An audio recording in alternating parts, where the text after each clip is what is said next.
नमस्कार, आप देख रहे हैं वर्ल्ड नाउ। मैं हूं आपके साथ विवेक शांडिल्य।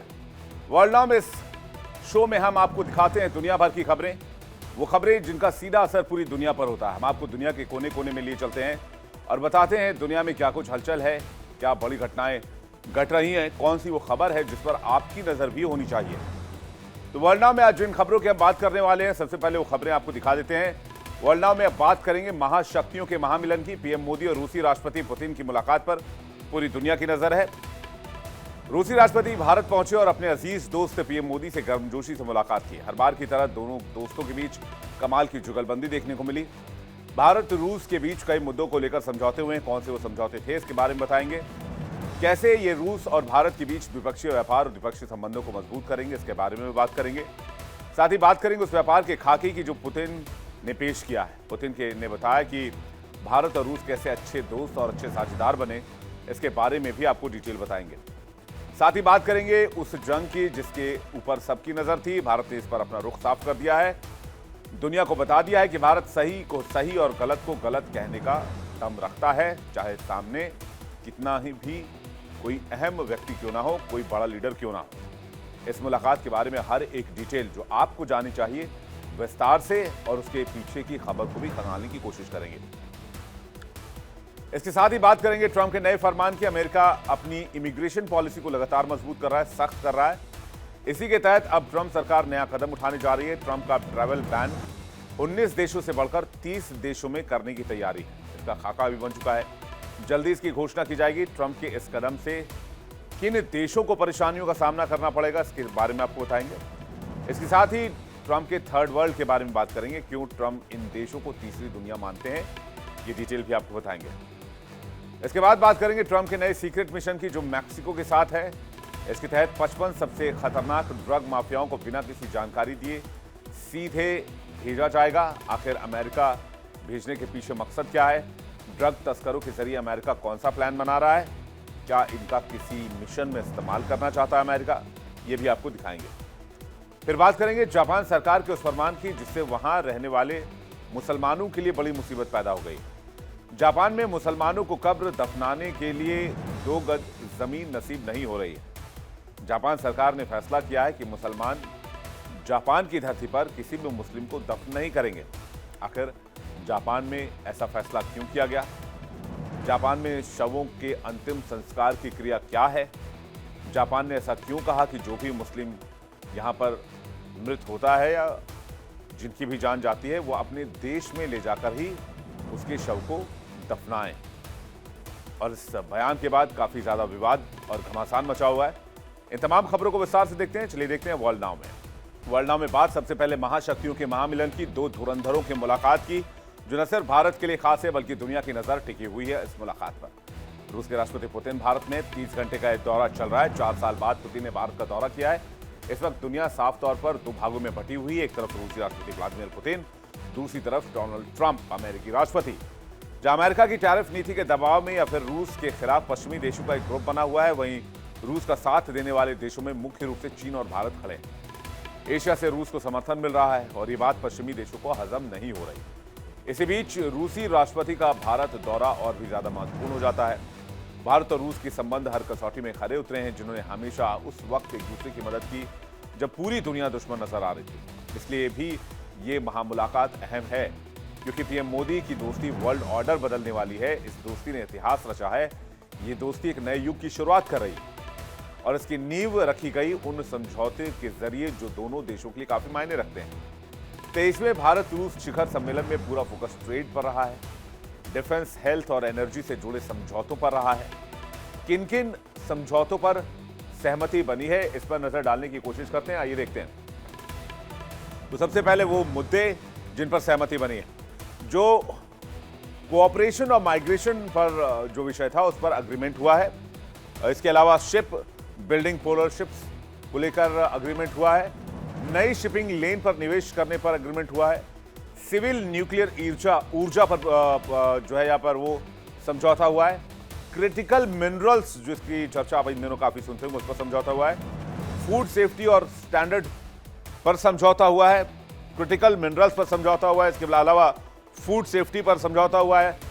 साथ ही साथ आपको बता दें, हेल्थ केयर और मेडिकल एजुकेशन पर समझौता हुआ है, फर्टिलाइजर पर एग्रीमेंट हुआ है, क्योंकि भारत एक कृषि प्रधान देश है और हमें बड़ी मात्रा में यूरिया, डीएपी और एनपीके चाहिए होता है, और रूस बहुत बड़ी मात्रा में फर्टिलाइजर बनाता है। यहां तक कि अमेरिका भी बड़ी मात्रा में फर्टिलाइजर रूस से ही आयात करता है।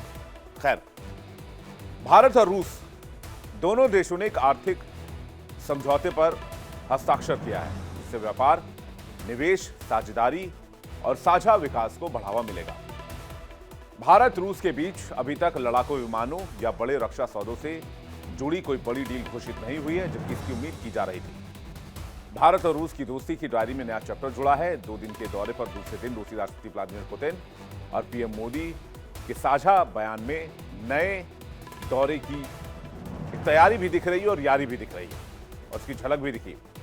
साझा बयान में राष्ट्रपति पुतिन ने क्लियर किया कि वो भारत की ग्रोथ की गड्डी में अपना तेल डालता रहेगा। रूस ने भरोसा दिलाया कि वो भारत की बढ़ती और तेज रफ्तार अर्थव्यवस्था के लिए बिना रुकावट ईंधन की सप्लाई करता रहेगा। इसके साथ ही दोनों देशों ने लोगों की आवाजाही को आसान बनाने के लिए और माइग्रेशन प्रक्रियाओं को सरल करने के लिए समझौते किए। रूसी राष्ट्रपति पुतिन ने भारत रूस के बीच व्यापार खाका भी पेश किया। पुतिन ने कहा कि प्रधानमंत्री ने हमें उन चुनौतियों की लिस्ट दी है जिन पर दोनों सरकारों को ध्यान देना चाहिए। हम उन पर काम करेंगे। उन्होंने कहा कि भारत और यूरेशियन इकोनॉमी यूनियन के बीच अगर फ्री ट्रेड एग्रीमेंट बन जाता है तो दोनों देशों को फायदा होगा। इसके साथ ही पुतिन ने दोनों देशों के बीच व्यापार का खाका भी पेश किया। पुतिन का व्यापार खाका क्या है, उस पर भी नजर डालते हैं। पिछले साल भारत रूस के बीच दोतरफा व्यापार हुआ करीब 12% बढ़ा है। यह अपने आप में एक नया रिकॉर्ड है। औसतन लगभग 64 बिलियन अमेरिकी डॉलर का व्यापार होता है। इस साल भी व्यापार का स्तर इतना ही मजबूत रहेगा। दोनों देश इस साल व्यापार को 100 बिलियन डॉलर तक ले जाने के लिए तैयार हैं। देश धीरे धीरे अपनी मुद्राओं में व्यापार को बढ़ा रहे हैं और 96% लेन देन इसी तरह हो रहा है। और ऊर्जा के क्षेत्र में साझेदारी काफी सफल मानी गई है। रूस से भारत आयात का लगभग 76% हिस्सा कच्चा तेल ही लेता है। दूसरे तेल और कोयले को जोड़ दिया जाए तो ये 85% है। रूस और भारत मिलकर भारत में सबसे बड़ा न्यूक्लियर पावर प्लांट बना रहे हैं। कुडनकुलम न्यूक्लियर पावर प्लांट ये एशिया के सबसे बड़े न्यूक्लियर प्रोजेक्ट्स में से भी एक है। इस प्लांट में कुल 6 रिएक्टर बनाए जा रहे हैं। हर रिएक्टर 1000 मेगावाट बिजली पैदा करेगा।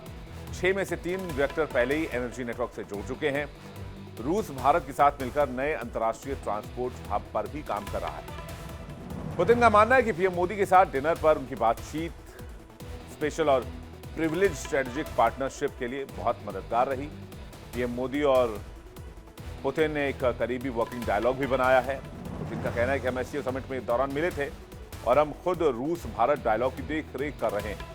पीएम मोदी ने भी पुतिन की इस यात्रा को अहम बताया। पीएम मोदी ने कहा कि पुतिन की यात्रा ऐसे समय में हो रही है जब हमारे द्विपक्षीय संबंध कई ऐतिहासिक माइलस्टोन से गुजर रहे हैं। उनके राष्ट्रपति रहने के दौरान ही साल 2000 में दोनों देशों के बीच रणनीतिक साझेदारी की शुरुआत हुई थी। मोदी ने कहा कि 25 साल पहले पुतिन ने पार्टनरशिप की नींव रखी थी, लेकिन पिछले 25 साल में पुतिन ने अपनी लीडरशिप से हमारे संबंध मजबूत किए हैं। पीएम मोदी ने कहा कि रूसी नागरिकों के लिए 30 दिन का टूरिस्ट वीजा जारी होगा। 23वें भारत रूस वार्षिक शिखर सम्मेलन के बाद पीएम मोदी ने कहा कि पिछले 8 दशकों में दुनिया ने कई उतार चढ़ाव देखे हैं। इंसानियत को कई तरह की चुनौतियों और मुश्किलों का सामना करना पड़ रहा है। इन सब के बीच भारत रूस की दोस्ती ध्रुव तारे की तरह हमेशा अडिग रही है और मजबूत बनी रही है। दिल्ली के हैदराबाद हाउस में दोनों नेताओं ने द्विपक्षीय मुलाकात की। इस दौरान पीएम मोदी ने कहा कि मैं पुतिन को पिछले 25 सालों से जानता हूं। भारत रूस की दोस्ती इस बात की मिसाल है कि एक दूरदर्शी नेता रिश्तों को कैसे बदल सकता है। मोदी ने पुतिन की तारीफ करते हुए कहा कि उनके विजन और नेतृत्व ने भारत रूस संबंधों को मजबूत और भरोसेमंद बनाया है। पीएम मोदी ने राष्ट्रपति पुतिन की यात्रा को ऐतिहासिक बताया। उन्होंने कहा कि इस बार की इंडिया रूस समिट से कई बड़े नतीजे निकल रहे हैं। मोदी ने कहा कि पुतिन पहली बार साल 2000 में भारत आए थे। उसी यात्रा के दौरान दोनों देशों के बीच रणनीतिक साझेदारी मजबूत की गई थी, शुरुआत हुई थी। वहीं राष्ट्रपति पुतिन ने कहा कि भारत बहुत खुशकिस्मत है कि उन्हें मोदी जैसा प्रधानमंत्री मिला। पुतिन ने मोदी को भारत आने का न्योता देने के लिए धन्यवाद किया। वहीं रूस यूक्रेन जंग को लेकर भी दोनों नेताओं ने अपनी बात रखी। जहां पुतिन ने कहा कि यूक्रेन जंग को लेकर हम अमेरिकी सहित कुछ साझेदारों के साथ मिलकर एक शांतिपूर्ण समझौते पर विचार कर रहे हैं। पुतिन ने इस स्थिति का हल ढूंढने में मदद करने के लिए पीएम का धन्यवाद भी किया है। रूस यूक्रेन जंग को लेकर भारत का रुख क्या रहा है, यह भी आप देख लीजिए। और रूस यूक्रेन जंग को लेकर भारत का रुख यह है कि भारत न्यूट्रल नहीं है, भारत शांति का पक्षधर है, भारत शांति की कोशिशों के साथ खड़ा है। दुनिया को एक बार फिर शांति की जरूरत है। भारत शांति के हर प्रयास का समर्थन करता है। विश्व का कल्याण केवल शांति के मार्ग से ही संभव है। हमें मिलकर शांति के रास्ते तलाशने होंगे। इस जंग के थमने को लेकर दुनिया के तमाम देश पीएम मोदी की तरफ आशा भरी नजरों से देख रहे थे, क्योंकि पुतिन भले ही दुनिया के सामने सख्त रुख अपनाए, लेकिन दोस्त मोदी की बातें ध्यान से जरूर सुनते हैं और उसे समझते भी हैं। जंग के साथ साथ पीएम मोदी ने आतंकवाद को लेकर भी भारत का रुख साफ किया। राष्ट्रपति व्लादिमीर पुतिन और प्रधानमंत्री नरेंद्र मोदी ने ज्वाइंट प्रेस कॉन्फ्रेंस में आतंकवाद के खिलाफ एकजुटता दिखाने पर सहमति जताई। पीएम मोदी ने आतंकवाद फैलाने वाले पाकिस्तान पर निशाना साधते हुए कहा कि भारत और रूस लंबे समय से आतंकवाद के खिलाफ लड़ाई में कंधे से कंधा मिलाकर खड़े रहे हैं। चाहे पहलगाम में हुआ आतंकवादी हमला हो या क्रॉकस सिटी हॉल पर हुआ कायरतापूर्ण हमला, इन सभी घटनाओं की जड़ एक ही है और उसका नाम है आतंकवाद। इससे पहले राष्ट्रपति भवन में रूसी राष्ट्रपति पुतिन का भव्य स्वागत किया। तस्वीरें आपको दिखा रहे हैं, देखिए यहां गार्ड ऑफ ऑनर दिया गया और 21 तोपों की सलामी राष्ट्रपति पुतिन को दी गई। तस्वीर आप देखिए जो इस वक्त हम आपको दिखा रहे हैं, और जरा फुल स्क्रीन की तस्वीर हम आपको दिखाते हैं किस तरह से 21 तोपों की सलामी आज राष्ट्रपति पुतिन को दी गई।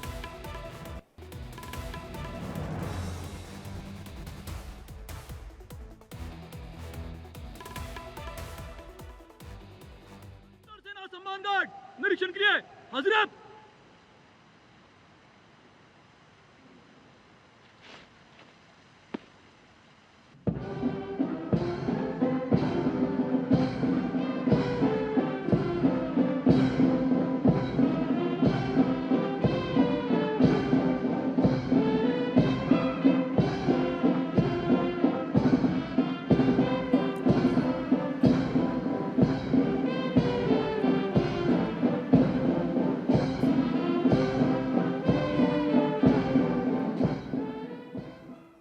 पुतिन को 21 तोपों की सलामी के साथ गार्ड ऑफ ऑनर दिया गया। इस दौरान राष्ट्रपति द्रौपदी मुर्मू और पीएम मोदी भी मौजूद रहे। इसके बाद राष्ट्रपति पुतिन राजघाट पहुंचे, जहां उन्होंने राष्ट्रपिता महात्मा गांधी को नमन किया। वो तस्वीरें भी आपको दिखाएंगे जब राष्ट्रपिता को नमन करने के लिए व्लादिमीर पुतिन राजघाट पहुंचे। और राजघाट पहुंचने के बाद विजिटर्स डायरी में जो बात उन्होंने लिखी उसकी चर्चा काफी ज्यादा हो रही है। जब रूसी राष्ट्रपति दिल्ली के पालम एयरपोर्ट पहुंचे थे तो दुनिया ने दोस्ती की नई तस्वीर देखी, एक नई लकीर देखी। रेड कार्पेट के जरिए राष्ट्रपति पुतिन का स्वागत हुआ। पीएम मोदी प्रोटोकॉल तोड़ के खुद उन्हें रिसीव करने पहुंचे। पीएम मोदी ने एयरपोर्ट पर उनका गले लगाकर बेहद गर्मजोशी के साथ स्वागत किया और पुतिन का पारंपरिक अंदाज में स्वागत हुआ। उसके बाद दोनों नेता एक ही कार में पीएम आवास पर पहुंचे और ये कार न तो यूरोपीय कार थी और न ही अमेरिकी कार थी, ये एक एशियाई कार थी। यहां से भी एक मैसेज देने की कोशिश की कि हमारी डिपेंडेंसी अब नहीं है भाई साहब, अब आप अपना देखिए, हम अपना देखते हैं। लेकिन इस बार पुतिन की नहीं बल्कि कार पीएम मोदी की थी और कार एशिया में बनी हुई थी। आमतौर पर किसी और की कार में न तो पुतिन बैठते हैं क्योंकि पुतिन ऐसा कर नहीं सकते, सिक्योरिटी प्रोटोकॉल होता है, और पीएम मोदी पुतिन की कार में बैठे ऐसा भी नहीं होता। हालांकि एससीओ मीटिंग में तियानजिन में ऐसा दिखा था।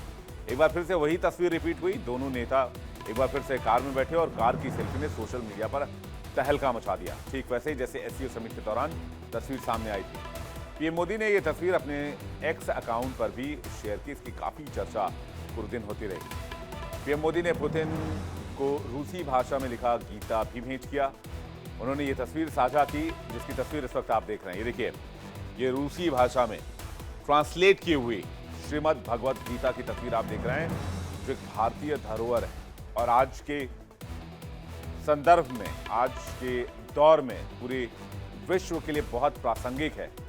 श्रीमद् भगवत गीता जो यहाँ पर प्रधानमंत्री नरेंद्र मोदी अपने दोस्त राष्ट्रपति पुतिन को देते नजर आए। तस्वीर साझा की और लिखा, गीता की शिक्षाएं दुनिया भर के लाखों लोगों को प्रेरणा देती हैं। रूस के राष्ट्रपति के पुतिन के साथ कई अहम नेता इस वक्त भारत के दौरे पर हैं, जो ये समझने के लिए काफी है कि दौरा कितना अहम है। रूसी राष्ट्रपति पुतिन के साथ कौन कौन से लीडर इंडिया इस वक्त आए हैं रूस से चलकर, वो भी आपको बताते हैं।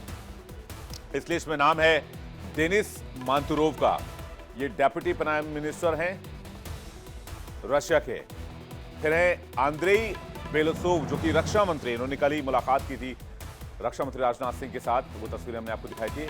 ऑक्साना लुट जो कि कृषि मंत्री हैं, मिखाइल मुराशको जो कि स्वास्थ्य मंत्री हैं, आंद्रे निकितिन जो कि परिवहन मंत्री हैं, इसके अलावा एंटोन सुलियानोव जो कि वित्त मंत्री हैं, मैक्सिम रेशेटनिकोव जो कि आर्थिक विकास मंत्री हैं, फिर आंद्रे रुदेंको डिप्टी विदेश मंत्री हैं।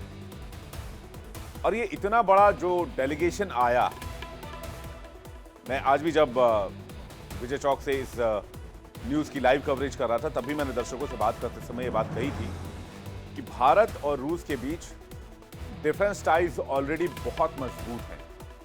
38% defence equipments, defence supplies, defence की जरूरतों के सामान भारत रशिया से ले रहा है, और इसमें हमारा जो आत्मनिर्भर सामान है वो भी बढ़ा है। तो हमारा जो भारत का फोकस है इस शिखर सम्मेलन में, वो डिफेंस नहीं है, वो है हमारे लिए जो मार्केट लॉस हुआ है यूएस में, जो 50% टैरिफ की वजह से हमारे जो छोटे व्यापारी हैं, मीडियम व्यापारी हैं, जो उद्योगपति हैं, जो परेशान हो रहे हैं, जिनके माल एक्सपोर्ट नहीं हो रहे हैं, जिनका माल खपत नहीं हो रहा, उसके लिए हम वैकल्पिक बाजार तलाशें और रूस में क्या अपॉर्चुनिटीज हो सकती हैं। इसलिए ये डेलीगेशन आया है, जिसके नाम, जिन डेलीगेशन में जो लोग आए हैं उनके नाम हमने अभी आपको बताए। इसलिए इसमें उद्योग मंत्री भी हैं, इसमें शिक्षा मंत्री भी हैं, इसमें स्वास्थ्य मंत्री भी हैं, रक्षा मंत्री भी हैं, पूरा एक तरह से कैबिनेट कह लीजिए आप लोग इनका, क्योंकि फोकस है कि दोनों देशों के बीच व्यापार कैसे बढ़ाया जाए। $64 बिलियन का व्यापार होता है भारत और रूस के बीच में। भारत एक्सपोर्ट सिर्फ $5 बिलियन करता है, लेकिन इंपोर्ट $59 बिलियन करता है। तो एक ट्रेड डेफिसिट भी है, जिसके ऊपर लगातार नई दिल्ली ने चिंता जाहिर की है। इस पर विस्तार से फिर कभी बातचीत करेंगे। लेकिन भारत और रूस की दोस्ती की कहानी कोई नई नहीं, लेकिन इस रिश्ते को मजबूत करने में एक नाम बार बार सामने आता है, वो नाम है व्लादिमीर पुतिन। पिछले 25 सालों की अथक मेहनत और कोशिश का नतीजा है। पुतिन ने कई बार भारत की धरती पर कदम रखा, हर दौर में नई दिशा, नए समझौते, नई रणनीति, नई साझेदारी और नई दोस्ती, और समय के साथ ये दोस्ती और भी गहरी होती चली गई। साल 2000 राष्ट्रपति बनने के बाद पहली बार पुतिन भारत आए और अब तक 9 से 10 बार वो भारत का दौरा कर चुके हैं। ये टाइमलाइन बहुत जरूरी है, कैसे उनका ये दौरा अभी तक का होता रहा है। राष्ट्रपति पुतिन साल 2000 से कैसे भारत आते रहे लगातार। अक्टूबर 2000 में पहली आधिकारिक राष्ट्रपति यात्रा पर वो यहाँ आए थे, और तब अटल बिहारी वाजपेयी ने उनका स्वागत किया था। जहां पर दोनों नेता बैठे हुए थे, जहां मुलाकात हो रही थी, वहां पर गुजरात के सीएम के तौर पर नरेंद्र मोदी भी उस समय मौजूद थे। इसलिए वो कहते हैं वो 25 साल से जानते हैं, और ये दोस्ती 25 सालों की है। दिसंबर 2002 में आए, फिर द्विपक्षीय वार्ता के लिए आए, ये रूस और भारत का शिखर सम्मेलन होता है। फिर दिसंबर 2004 में आए, तब भी रूस भारत शिखर सम्मेलन के लिए आए। जनवरी 2007 में आए, गणतंत्र दिवस 2007 के मुख्य अतिथि बने, परमाणु ऊर्जा सहयोग पर समझौता हुआ। फिर दिसंबर 2009 में आए, फिर भारत रूस शिखर वार्ता के लिए आए। मार्च 2010 में आए थे 14वां भारत रूस शिखर सम्मेलन के लिए। उस वक्त ये शिखर सम्मेलन मार्च में आयोजित किया गया था। फिर दिसंबर 2012 में आए रक्षा ऊर्जा वार्ता के लिए। दिसंबर 2014 में आए 14वां भारत रूस शिखर सम्मेलन। अक्टूबर 2018 में 19वीं भारत रूस शिखर सम्मेलन में आए। फिर दिसंबर 2021 में आए 21वीं भारत रूस वार्षिक शिखर सम्मेलन में। और अब जो मौजूदा दौरा चल रहा है वो भी भारत रूस वार्षिक शिखर सम्मेलन है, जिसमें रूसी राष्ट्रपति पुतिन हिस्सा लेने के लिए पहुंचे हैं। साल 2000 में ही भारत रूस ने स्ट्रेटेजिक पार्टनरशिप को special and privileged strategic partnership का दर्जा दे दिया था, जिसकी नींव पुतिन की पहली यात्रा में पड़ी। और तब ये देखिए, प्रधानमंत्री उस वक्त अटल बिहारी वाजपेयी और तत्कालीन गुजरात के सीएम नरेंद्र मोदी वहां पर खड़े हैं। ये फाइल विजुअल है, साल 2000 की तस्वीर। और ये जो साइन इस वक्त आप देख रहे हैं, ये वही साइन है जिसमें रूस ने भारत को special and privileged strategic partner का दर्जा दिया था। और तत्कालीन प्रधानमंत्री अटल बिहारी वाजपेयी इसमें साइन करते हुए नजर आ रहे हैं। और इस तस्वीर में एक बेहद खास व्यक्ति नजर आ रहे हैं, प्रधानमंत्री नरेंद्र मोदी। उस समय अटल बिहारी वाजपेयी के बेहद खास हुआ करते थे और आपको नजर आएंगे। देखिए यहां पर ये हैं उस समय के तत्कालीन सीएम नरेंद्र मोदी और आज के हमारे प्रधानमंत्री नरेंद्र मोदी जी की तारीफ पुतिन खुद कर रहे हैं। ये पहली यात्रा थी। पुतिन के जितने भी दौरे रहे वो विजिट नहीं रहे, बल्कि दो बड़े वैश्विक साझेदारों की सामरिक मजबूती का प्रतीक रहे हैं। और हर मुलाकात ये बात साफ करती है कि दुनिया चाहे कितनी बदल जाए, दिल्ली और मॉस्को की दोस्ती टाइम टेस्टेड है और आगे भी इसी तरह से जारी रहेगी। वर्ल्ड में बात डोनाल्ड ट्रंप के एक नए फरमान की। अमेरिका उस फरमान के दिशा में आगे बढ़ रहा है जो कई देशों के लिए सिरदर्द बन सकता है। अमेरिका में पिछले कई हफ्ते से व्हाइट हाउस के पास एक हमला हुआ था, उस पर चर्चा हो रही है। इसमें 2 नेशनल गार्ड के सदस्यों को गोली लगी थी। इसके बाद अमेरिका ने कई देशों पर ट्रैवल बैन लगाया। अब अमेरिकी राष्ट्रपति डोनाल्ड ट्रंप विदेशी नागरिकों पर बड़े पैमाने पर ट्रैवल बैन लगाने की तैयारी कर रहे हैं। अभी अमेरिका ने 19 देशों पर बैन लगाया है, लेकिन अमेरिका अब 30 से अधिक देशों पर ट्रैवल बैन लगाना चाहता है। अमेरिकी होमलैंड सिक्योरिटी सचिव क्रिस्टी नोएम ने इस बात की जानकारी दी। हालांकि उन्होंने ये नहीं बताया कि इस लिस्ट में कौन कौन से नए देश शामिल होंगे, लेकिन उन्होंने कहा कि कम से कम संख्या 30 से अधिक तो जाएगी। यह भी कहा कि बातचीत अपने आखिरी दौर में और जल्द ही आधिकारिक घोषणा की जा सकती है। इससे पहले ट्रंप ने 19 देशों के नागरिकों को अमेरिकन नागरिकता और ग्रीन कार्ड देने की प्रक्रिया रोक दी थी। होमलैंड सिक्योरिटी डिपार्टमेंट DHS ने एक प्रवक्ता ने बताया कि न्यूयॉर्क पोस्ट को बताया था कि अपडेटेड लिस्ट बहुत जल्द जारी की जाएगी। अमेरिकी गृह मंत्री क्रिस्टी नोएम ने भी अमेरिका की यात्रा प्रतिबंध में बड़े पैमाने पर बढ़ोतरी का इशारा किया है। उन्होंने हर उस देश को प्रतिबंधित लिस्ट में डालने का प्रस्ताव रखा है जो उनके देश में हत्यारों और हक मांगने वाले सनकियों को भरता है। रिपोर्ट्स के मुताबिक इस कदम पर पिछले कई महीनों से चर्चा की जा रही थी। एक पिछली रिपोर्ट में बताया गया था कि स्टेट डिपार्टमेंट में एक आंतरिक दस्तावेज में 36 और देशों को शामिल करने की संभावना पर विचार किया जा रहा है। हालांकि हाल की घटनाओं के कारण इस प्रक्रिया को तेज कर दिया गया है और वो लिस्ट बहुत जल्दी सामने आ सकती है। होमलैंड सिक्योरिटी डिपार्टमेंट के प्रवक्ता के मुताबिक प्रशासन की सबसे बड़ी चिंता यह है कि यूएस में बाहरी लोग आ गए हैं जो अपराध को बढ़ावा दे रहे हैं। कुछ देश के लोग अपनी पहचान ठीक से नहीं बता रहे हैं जो अमेरिका में प्रवेश करना चाहते हैं।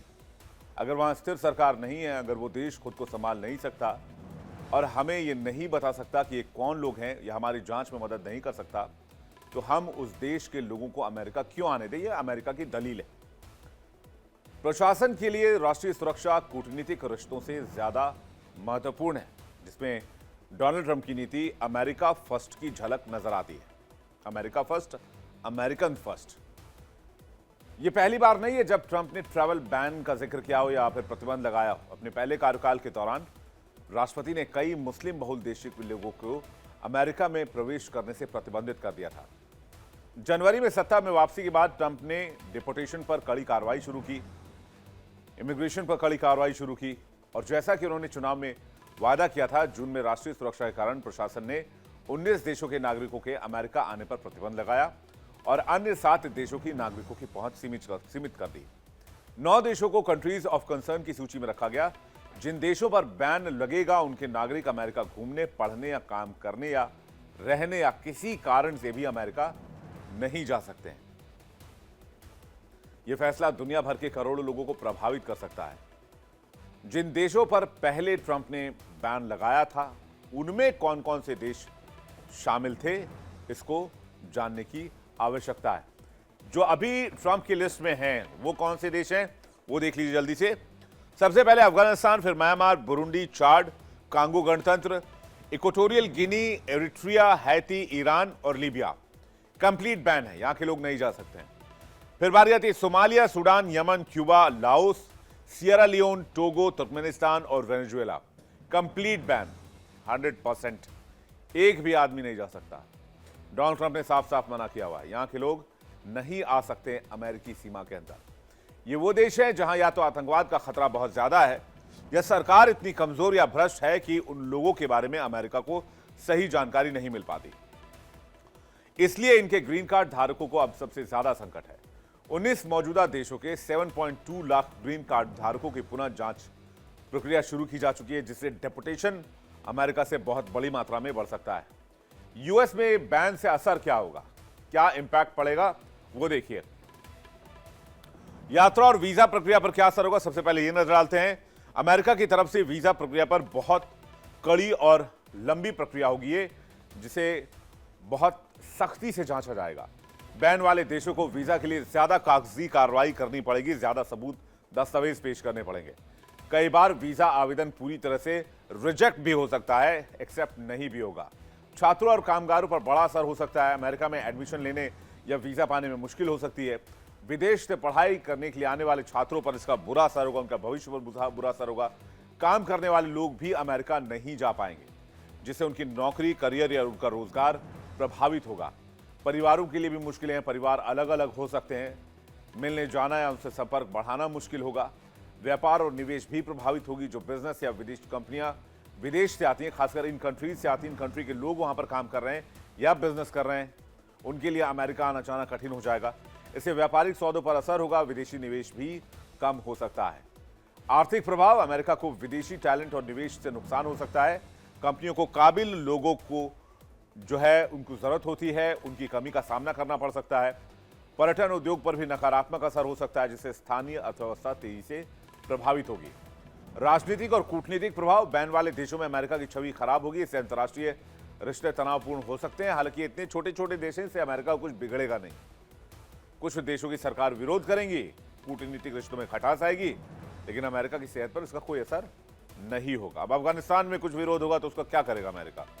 हैती में कुछ होगा, युगांडा में कुछ होगा, सीरिया में कुछ होगा, तो उससे अमेरिका को क्या असर पड़ेगा? कोई असर ऐसा नहीं होने वाला इकोनॉमिक प्रोस्पेक्ट से। हाँ, जो लोग ऑलरेडी हैं वो परेशान जरूर हो जाएंगे। प्रशासन का दावा यह है कि यह बैन विदेशी आतंकवादियों और अपराधियों को रोकने के लिए लाया गया है, लेकिन आलोचक इसे भेदभावपूर्ण बता रहे हैं, क्योंकि यह पूरे देश को लक्षित करता है। यह ट्रंप की अमेरिका फर्स्ट पॉलिसी को मजबूत कर रहा है, लेकिन मुस्लिम बहुल या गरीब देशों पर फोकस से मानवाधिकार संगठनों से मुकदमे बढ़ सकते हैं।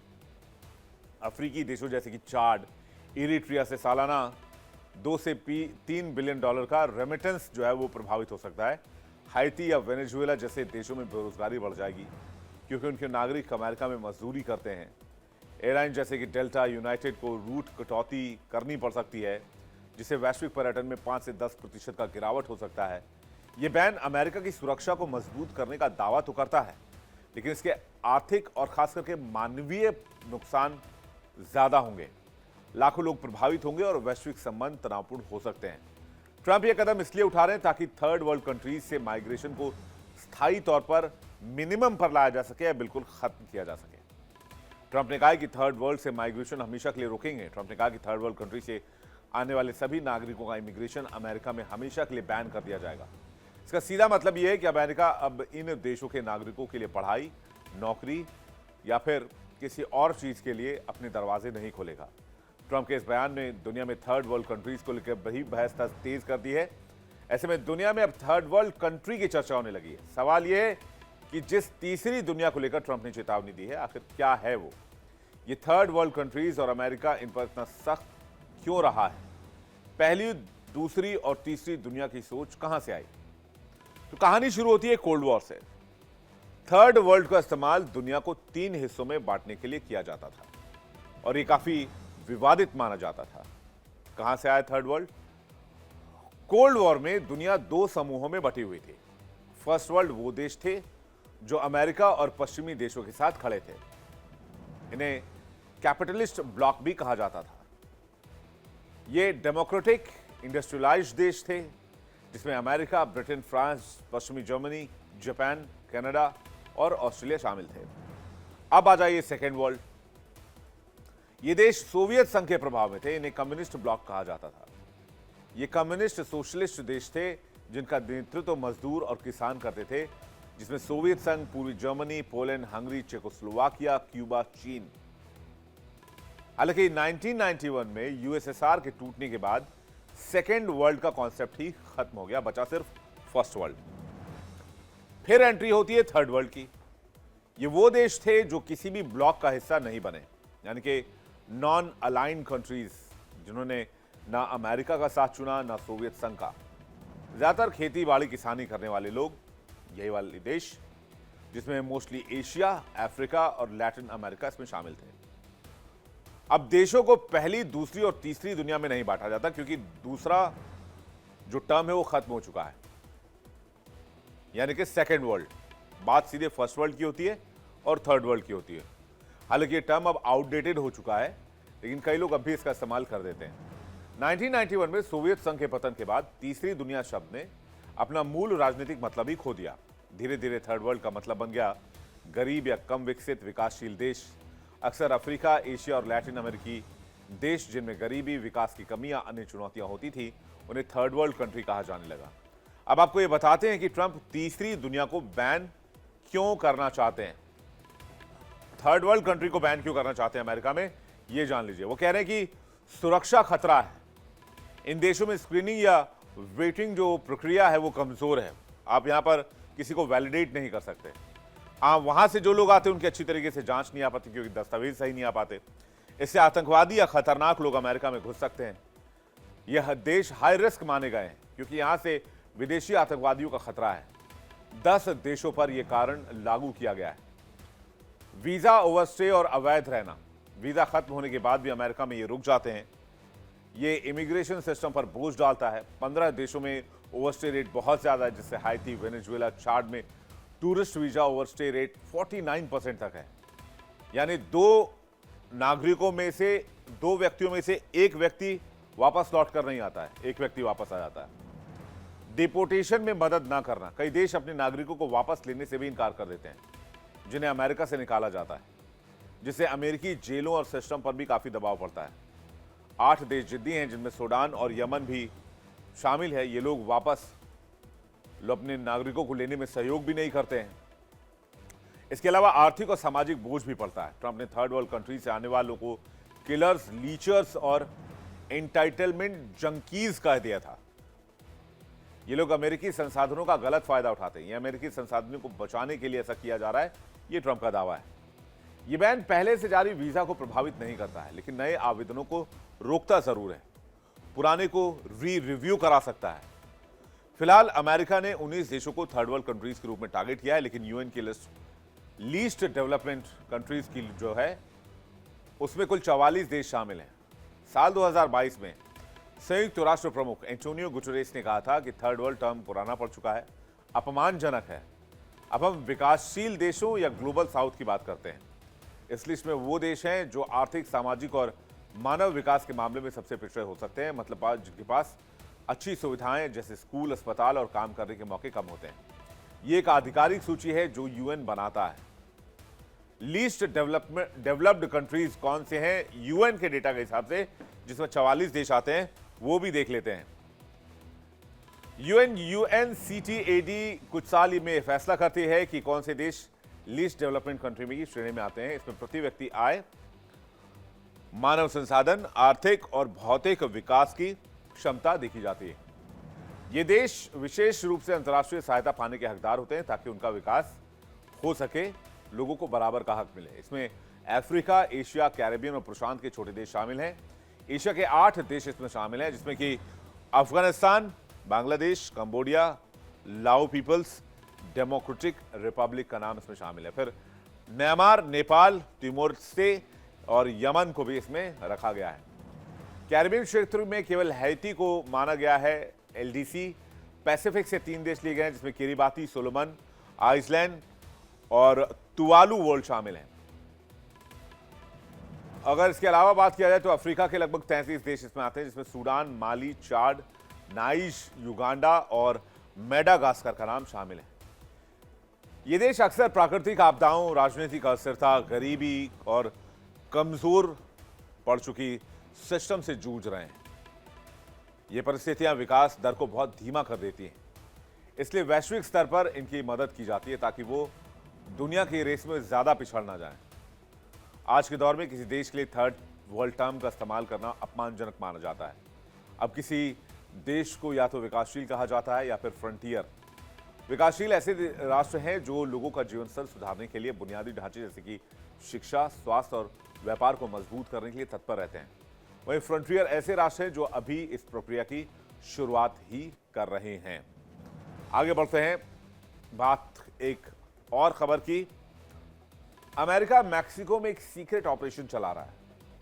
यह कहानी बहुत दिलचस्प है। कैसे अमेरिका किसी भी अपराधी को एसेट में कन्वर्ट करता है, वो आपदा में अवसर देखता है। ऐसी कुछ असैसिनेशन वाली, स्पाई वाली, कुछ खतरनाक अपराधी को जिसको अमेरिका का एजेंट बना दिया गया, कुछ कहानियां आपने हॉलीवुड में जरूर देखी होंगी, हॉलीवुड फिल्मों में देखी होंगी, और ये कहानी इसी से मिलती जुलती हुई है। अमेरिका ने मैक्सिको में इस साल एक बड़ा और बेहद सीक्रेट ऑपरेशन चलाया। इसके तहत 55 सबसे खतरनाक ड्रग माफियाओं को बिना किसी जानकारी के सीधे अमेरिका भेज दिया गया। ये वही लोग हैं जो सिनालुआ, जालिस्को, न्यू जनरेशन और जेटास जैसे कुख्यात कार्टेल चलाते थे, और टनों हेरोइन, फैंटेनिल, कोकेन और मेथ अमेरिका भेजते थे। ये इतने ताकतवर थे कि जेल में रहने के बावजूद अपने गैंग को ऑपरेट करते। रिश्वत देकर उन्हें जेल में हथियार, ड्रग, शराब, महिलाएं, मोबाइल फोन सब मिल जाता था। वो जेल से तस्करी, हत्या और अपहरण करवाते थे, ठीक वैसे ही जैसा एक जबरदस्त हॉलीवुड फिल्म में होता है। लेकिन अमेरिका ने कहा कि भाई आप अब पकड़े गए हैं, अब आपके पास दो रास्ते बचते हैं, जानकारी दो या फिर सजा झेलो। इनमें से अधिकतर माफिया अब अमेरिका के लिए जासूसी करने की बात मान गए हैं, यानी अब ये लोग अमेरिकी जासूस बना दिए गए हैं। इन कैदियों को अचानक उनके सेल से निकाल लिया गया। उन्हें यह भी नहीं बताया गया कि वो कहां जा रहे हैं। उनके हाथ पैर में बेड़ियां पहनाकर भारी सुरक्षा के साथ सैन्य गाड़ियों में बिठाया गया। इसके बाद सेना के विमानों में लादकर उन्हें भेज दिया गया। कई अपराधियों को लगा कि शायद उन्हें रिहा किया जा रहा है क्योंकि उन्होंने जेल अधिकारी को खूब पैसे दिए थे, लेकिन असल में वो अमेरिका भेजे जा रहे थे। माफियाओं का पहला बैच फरवरी में अमेरिका पहुंचा। ड्रग एनफोर्समेंट एडमिनिस्ट्रेशन DEA ने इन्हें एक जगह से दूसरी जगह भेजा। अगस्त में दूसरा बैच आया। कुल 55 लोग अब अमेरिका की कड़ी सुरक्षा वाली जेलों में हैं और जिंदगी भर वहीं रह सकते हैं। लेकिन वो वहां एक कैदी के तौर पर नहीं है, वो एक अमेरिकी एजेंट के तौर पर है।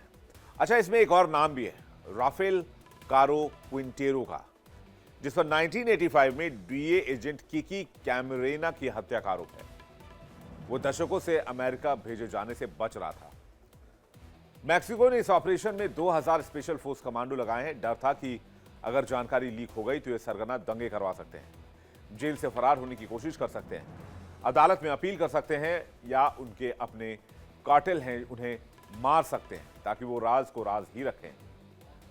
सबसे कठिन काम जेटास कार्टेल के फ्रेविनो भाइयों को निकालना था। वो जेल से ही 600 कैदियों का गैंग चलाते थे और 18 जेल ऑफिसर्स को अब तक मरवा चुके थे। उन्होंने पहले 133 बार अदालत में अपील पर प्रत्यर्पण रुकवाया था। अमेरिका को उम्मीद है कि ये कार्टेल सरगना बहुत ही महत्वपूर्ण जानकारी देंगे, जैसे कि ड्रग तस्करी के रूट, मनी लॉन्ड्रिंग का नेटवर्क, मैक्सिको सरकार, सेना, पुलिस में मौजूद भ्रष्ट अधिकारियों के नाम, सब कुछ सामने आ सकता है।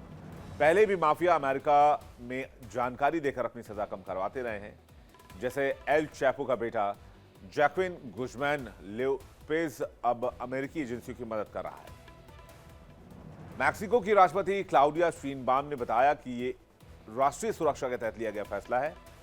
यह भी माना जा रहा है कि अगर मैक्सिको सख्त कदम उठाता है तो अमेरिकी सरकार मैक्सिको में ड्रोन स्ट्राइक या सैन्य कार्रवाई कर सकती है। सूत्रों के मुताबिक तीसरी लिस्ट पर काम चल रहा है, यानी मैक्सिको आगे भी बड़े ड्रग सरगनाओं को चुपचाप अमेरिका भेज सकता है। इससे पहले फरवरी में अमेरिकी विदेश विभाग ने 6 मैक्सिकन कार्टेल्स, MS-13 गैंग और वेनेजुएला के ट्रेन डे आरागुआ को विदेशी आतंकी संगठन घोषित किया था, जिसे अमेरिका को मिलिट्री ऑपरेशन की कानूनी मंजूरी मिल गई थी। अमेरिकी सेना पहले ही दक्षिण अमेरिकी तट पर 14 संदिग्ध ड्रग रनिंग बोट्स पर एयर स्ट्राइक कर चुकी है, जिसमें 60 से अधिक नार्को टेररिस्ट मारे गए थे। यह अमेरिका का दावा है, हालांकि इस पर सवाल उठने लगे और अमेरिका में बवाल भी शुरू हो गया। खैर, अमेरिकी अधिकारियों का दावा है कि अब लक्ष्य है मैक्सिको के अंदर मौजूद कार्टेल कमांड साइट्स और ड्रग किंगपिंग्स को सीधा निशाना बनाया जाए। दरअसल अमेरिका में ड्रग्स एक बहुत बड़ा मुद्दा हो गया है। अमेरिका में हर साल लाखों लोग ड्रग्स की लत के शिकार हो जा रहे हैं। फेंटनाइल जैसी दवाओं से हजारों मौतें हो रही हैं। अमेरिका का आरोप है कि इस तरह की दवाएं मैक्सिको के जरिए ही अमेरिका में एंटर कर पाती हैं। इसलिए ट्रंप मैक्सिको के ड्रग्स तस्करों को निशाने पर ले रहे हैं। अमेरिका दुनिया का सबसे बड़ा ड्रग मार्केट है। हर साल लाखों लोग नशे की लत के शिकार होते हैं और फेंटनाइल जैसी दवाओं से हजारों मौतें भी होती हैं। फेंटनाइल बनाने के लिए केमिकल चीन से सप्लाई होता है। मैक्सिको में फेंटनाइल का इलीगल प्रोडक्शन होता है। इसे पाउडर या टैबलेट के फॉर्म में तैयार किया जाता है। ज्यादातर फेंटनाइल अमेरिका मैक्सिको बॉर्डर से ही अमेरिका में एंट्री करते हैं। मैक्सिको दुनिया के सबसे बड़े ड्रग तस्करी नेटवर्क का गढ़ माना जाता है। इतना खतरनाक गढ़ कि अमेरिका भी यहां घुसने से पहले एक बार सोचता है। अमेरिकी एजेंसी के मुताबिक ड्रग तस्करी में सबसे बड़ी सप्लाई जो है वो मैक्सिकन कार्टेल्स के जरिए ही होती है। बात अगर ड्रग्स की जाए तो दुनिया के सबसे बड़े ड्रग उत्पादक और तस्कर देशों में से एक है मैक्सिको, जहां पर अफीम, मेथ, फेंटनाइल का सबसे ज्यादा उत्पादन होता है। दुनिया का सबसे बड़ा उत्पादक देश है।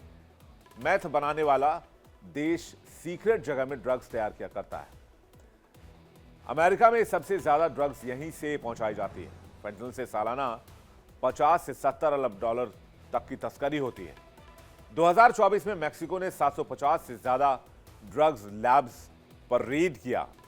मैक्सिको में कई शक्तिशाली ड्रग कार्टेल मौजूद हैं जो कि मैक्सिको की सेना से भी भिड़ने के लिए तैयार रहते हैं। इनके पास आधुनिक हथियार, ऑटोमेटिक मशीन गन्स और बहुत सारी चीजें होती है, जैसा कि आपने कई बार फिल्मों में देखा भी होगा। कार्टेल्स मैक्सिको में इतने शक्तिशाली हो चुके हैं कि कई इलाकों में वो पुलिस और सरकार को सीधी चुनौती देते हैं। हथियारबंद गिरोह, धमकी, भ्रष्टाचार और हिंसा के चलते स्थानीय प्रशासन भी उन्हें कई बार नहीं रोक पाता। कई कार्टेल्स तो अपने को शैडो गवर्नमेंट की तरह चलाते हैं और यही वजह है कि अब ट्रंप मैक्सिको के खिलाफ सख्ती का रवैया अपना रहे हैं। ट्रंप ने मैक्सिको को चेतावनी दी थी कि अगर ड्रग तस्करी कम नहीं हुई तो मैक्सिको में वो CIA भेजेंगे। साथ ये भी कहा जा रहा था कि 100 साल बाद वो सेना उतार सकते हैं, हालांकि ऐसा फिलहाल नहीं हुआ है। मैक्सिको और अमेरिका ने मिलकर ड्रग तस्करी को कम करने के लिए ड्रग डीलर से जानकारी लेने की एक प्लानिंग पर काम शुरू किया है और इसलिए इन कैदियों को अब भेजा जा रहा है अमेरिका, जिसे अमेरिका ड्रग कार्टेल के खिलाफ एक्शन ले सके। चलिए आगे बढ़ते हैं। बलनाव में बात करते हैं उस देश की जो दुनिया के विकसित देशों में शुमार है। विज्ञान से लेकर तकनीक के मोर्चे पर तमाम देश उसके आगे कहीं नहीं ठहरते। जब भी जापान का नाम हम सुनते हैं, आंखों के सामने एक साफ सुथरा और ऐसा देश उभर का सामने आता है जो सांस्कृतिक रूप से बहुत समृद्ध है। जापान में बच्चों की पढ़ाई लिखाई से लेकर उनकी ग्रूमिंग तक का एक अपना अलग तौर तरीका है। जापान का एक बहुत पुराना एक रिच हेरिटेज कल्चर रहा है और यहाँ की कल्चर यहाँ की पहचान है और वो कभी अपने कल्चर के साथ समझौता नहीं करते। कई बार इस देश को विवादों में घिरना पड़ता है इसकी वजह से, और कुछ ऐसा ही इस वक्त हो रहा है। जापान का एक फैसला बहुत चर्चा में आ गया, वर्ल्ड वाइड चर्चा किया जा रहा है। वहां मरने के बाद मुसलमानों को 2 गज जमीन नसीब नहीं होगी। वहां की सरकार ने मुसलमानों को साफ साफ कह दिया है कि आपके शव को यहां दफनाने के लिए हमारे पास जगह नहीं है, जमीन देने से इनकार कर दिया है। जापान की सरकार का कहना है कि मुसलमान शवों को अपने अपने मूल देश में ले जाकर दफनाएं, मतलब जो जहां से आया उसको वापस वहीं भेजा जाएगा। तो आखिर जापान की सरकार को इतना सख्त फैसला क्यों लेना पड़ा? जगह नहीं मिल पाती तो फिर उसका अंतिम संस्कार कैसे होगा?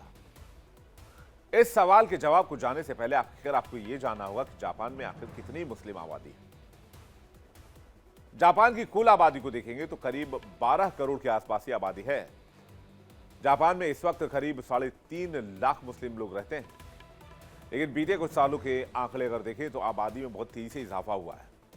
साल 2010 में यहां 1,10,000 मुसलमान थे, 2015 में बढ़कर 1.5 लाख हो गए, यानी 36% की बढ़ोतरी। 2020 आते आते जापान में 2,30,000 मुसलमान हो गए, यानी 10 साल में 53% मुसलमान आबादी में इजाफा, और 2025 आते आते यही आबादी 3.5 लाख के करीब पहुंच गई। जापान में मुस्लिम आबादी भले ही कुछ कुल आबादी का 0.3% हो, लेकिन ये जापान में सबसे तेजी से बढ़ने वाला समुदाय है। जापान की 95% आबादी शिंतो और बौद्ध धर्म को मानती है, जिसमें मृत्यु के बाद शव का शवदाह कर दिया जाता है। इसी का हवाला देते हुए जापान की सरकार के अंदर मौजूद किरदार भी मुस्लिम समुदाय के लिए अतिरिक्त कब्रिस्तान बनाने की मांग का विरोध किया है।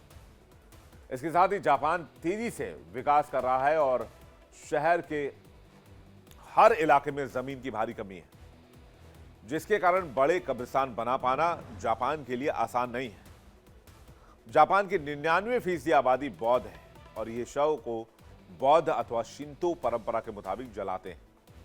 ये ठीक उसी तरह होता है जैसे हिंदू धर्म में होता है, पर इस्लाम में शव को जलाना प्रतिबंधित है और शरीर को 24 घंटे के अंदर दफनाने का प्रावधान है।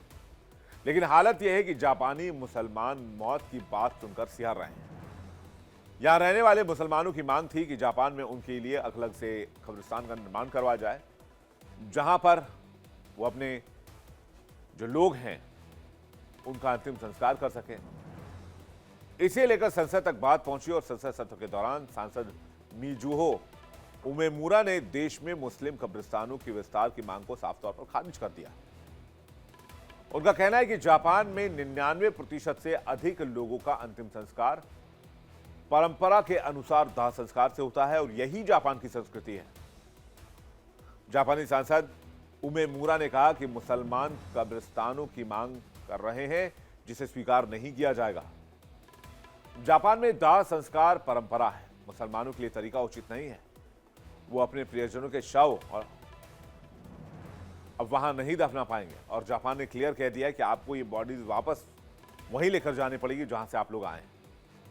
मामला ऐसे समय में सामने आया है जब जापान की महिला प्रधानमंत्री सानोए ताइकाची का कड़ा रुख सामने आया है। उन्हें अक्सर जापान फर्स्ट की नीति के लिए जाना जाता है। वो कई बार कह चुकी हैं कि विदेशी कामगारों का स्वागत है, लेकिन उन्हें जापान के नियम, कायदे, कानून और परंपराओं के हिसाब से ही चलना होगा। अब ज्यादातर कब्रिस्तान में कोई जगह नहीं बची है। एक रिपोर्ट के मुताबिक हाल के सालों में जापान में विदेशी नागरिकों की तादाद तेजी से बढ़ी। इनमें अच्छी खासी संख्या मुसलमानों की भी है, लेकिन अभी जापान में मुसलमानों के लिए 10 कब्रिस्तान पहले से ही मौजूद है। लेकिन मुस्लिम समुदाय की बढ़ती जनसंख्या की वजह से अतिरिक्त कब्रिस्तानों की मांग की गई। बहुसंख्यक स्थानीय शव जलाते हैं और इसलिए प्रशासन ने नए कब्रिस्तान के बनाने की तरफ ध्यान भी नहीं दिया। जापान के स्वास्थ्य मंत्रालय के मुताबिक केंद्र सरकार ने कब्रिस्तान से संबंधित कोई नियम नहीं बनाया है, बल्कि स्थानीय म्युनिसिपल बॉडीज पर इसे छोड़ दिया गया है। लेकिन मामला इतना तूल पकड़ चुका है कि शायद इस मामले का हल इतनी जल्दी ना मिल पाए। बारी है इंडिया डेली क्विज कॉन्टेस्ट की। इंडिया डेली क्विज कॉन्टेस्ट में हमारा आज का सवाल है, जर्मनी की राजधानी कहां है? आपके ऑप्शंस हैं option A Berlin, option B Bremen. सही जवाब भेजिए 72407 पर, 72407 पर। बारी है कल के विनर का नाम बताने की। कल के विनर बने हैं समता बांटिया, सूरत, गुजरात से। समता जी, बहुत बहुत बधाई हो आपको। जल्द ही इंडिया डेली की तरफ से दिया जाएगा एक शानदार तोहफा। इसके साथ आपको बता दें, इंडिया डेली अब आपकी स्मार्ट टीवी पर भी मौजूद है। इंडिया डेली देखिए अपनी स्मार्ट टीवी पर लाइव और लगातार।